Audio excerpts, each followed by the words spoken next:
When I was younger, I trained like an athlete. I was always chasing workouts and trying to feel exhausted. And honestly, if I went back and tried that again at 35, I would run myself into the ground. So if I had to start over today, these are some of the changes that I would make right now.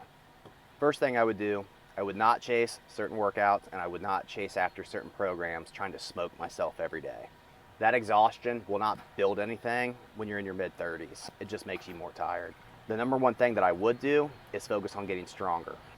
That would be squats, presses, pulling, single leg work, and some explosive training as well. So that would be any of the Olympic lifts. I prefer the clean because in my own personal story, when these improve, everything else improves as well.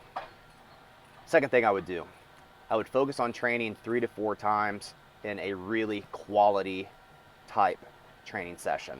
Balancing work, family, and life, it's tough to get into the gym as many times as you want, which for me would be ideally around 5 to 6 times. So if we turn it down and go a really hard and focused 3 to 4, you'll get where you need to go.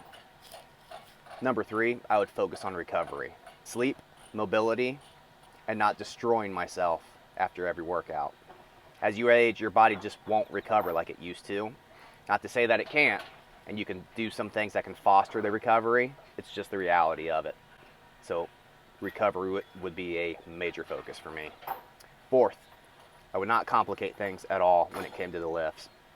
Keep it short, simple, and consistent.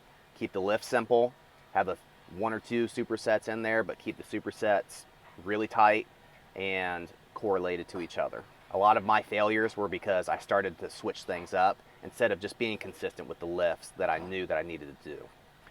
Fifth, I would keep some athletic type movements. That would be explosiveness, jumps, any sort of plyometric, sprints even. Being able to stay fast and coordinated is something that tends to be lost because it's not trained. So I would bring that back in, but just in a more manageable dose.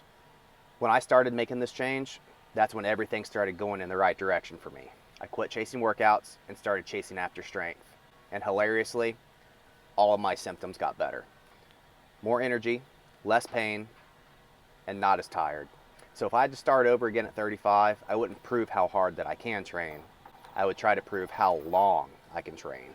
Because now my goal isn't to be strong for a lift, it's to be strong for life. If you're trying to train smarter as a dad, follow along.